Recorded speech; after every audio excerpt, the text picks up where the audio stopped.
Selamat hari Minggu Bapak Ibu Saudara-saudari yang terkasih dalam nama Yesus. Pertobatan adalah landasan untuk tetap setia mendengarkan dan melaksanakan perintah Tuhan. Inilah yang menjadi judul permenungan kita pada hari Minggu biasa ke-26 ini. Bapak Ibu Saudara-saudari yang terkasih dalam nama Yesus, mungkin kita tidak sangka dan tidak kita sadari bahwa kita selalu terikat dengan masa lalu kita. Karena memang masa lalu adalah sejarah kehidupan kita dan juga identitas kehidupan kita. Bacaan-bacaan pada hari Minggu biasa ke-26 ini ingin menegaskan kepada kita untuk selalu dan selalu membuka lembaran baru dalam kehidupan dengan pertobatan sebagai landasan untuk tetap setia mendengar dan melaksanakan perintah Tuhan. Bapak Ibu Saudara-saudari yang terkasih dalam nama Yesus, ketika Allah menciptakan manusia, Dia tidak menciptakan robot. Allah menjadikan kita serupa atau segambar dengannya. Itu berarti Allah telah memberikan kepada kita pikiran, akal, serta keputusan untuk menentukan mana yang baik dan mana yang benar untuk kita lakukan dalam kehidupan kita setiap hari. Bahkan apabila kita sering gagal untuk menaati Allah, kita dapat memutuskan untuk mengarahkan kembali hidup kita ke jalan yang benar. Untuk suatu awal yang baru, mintalah hati yang baru kepada Allah agar kita mampu melaksanakan perintah Tuhan dalam kehidupan kita. Ketika Allah mendapati Israel kuno yang terus-terus menentangnya, Dia berbicara melalui Nabi Yeskiel, sebagaimana yang diceritakan dalam bacaan pertama yang kita dengar pada hari ini. Bertobatlah engkau dari dosa-dosa dan jangan membiarkan dosamu menghancurkan dirimu. Biarlah hati dan pikiranmu menjadi baru.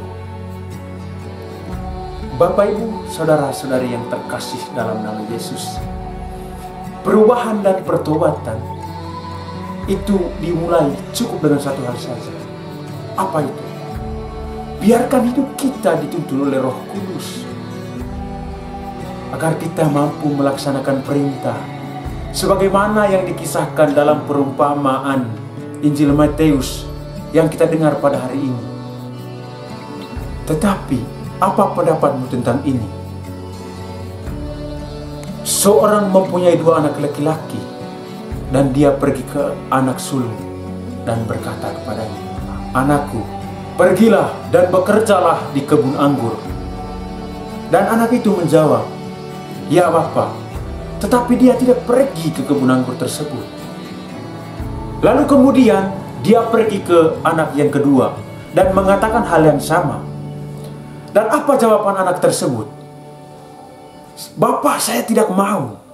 Tetapi setelah itu dia bertobat dan melaksanakan perintah Allah dengan pergi ke kebun anggur, bekerja dalam kebun anggur tersebut.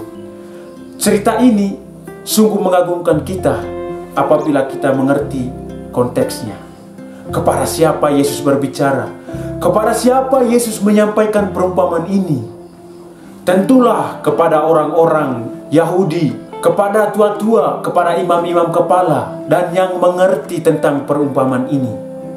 Pertanyaan-pertanyaan dalam perumpamaan ini memang bukanlah pertanyaan yang sulit.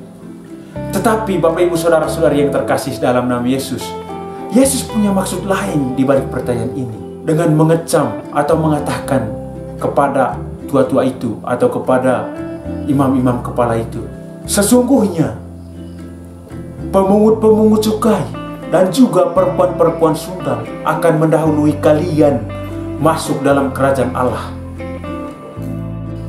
Bapak Ibu Saudara-saudari yang terkasih dalam nama Yesus, menurut Yesus adalah lebih baik bagi orang yang berdosa dan seolah-olah menolak perintah Tuhan, tetapi mereka bertobat dan percaya kepada Allah, daripada orang-orang yang kelihatannya saleh dan seolah-olah mematuhi perintah Tuhan, tetapi tidak bertobat dan tetap berdosa.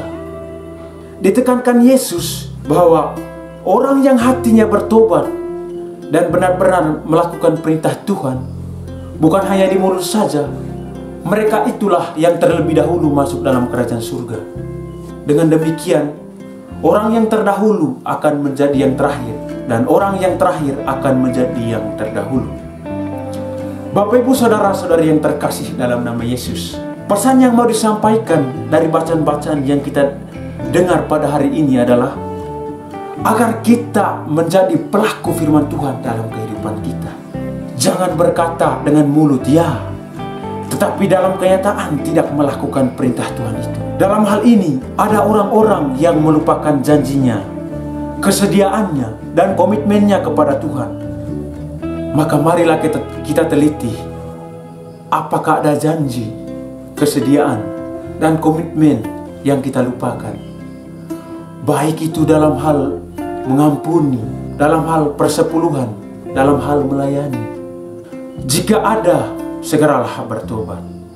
Lakukan kembali, supaya kita didapati Tuhan sebagai orang-orang yang melakukan firman-Nya dalam kehidupan kita setiap hari.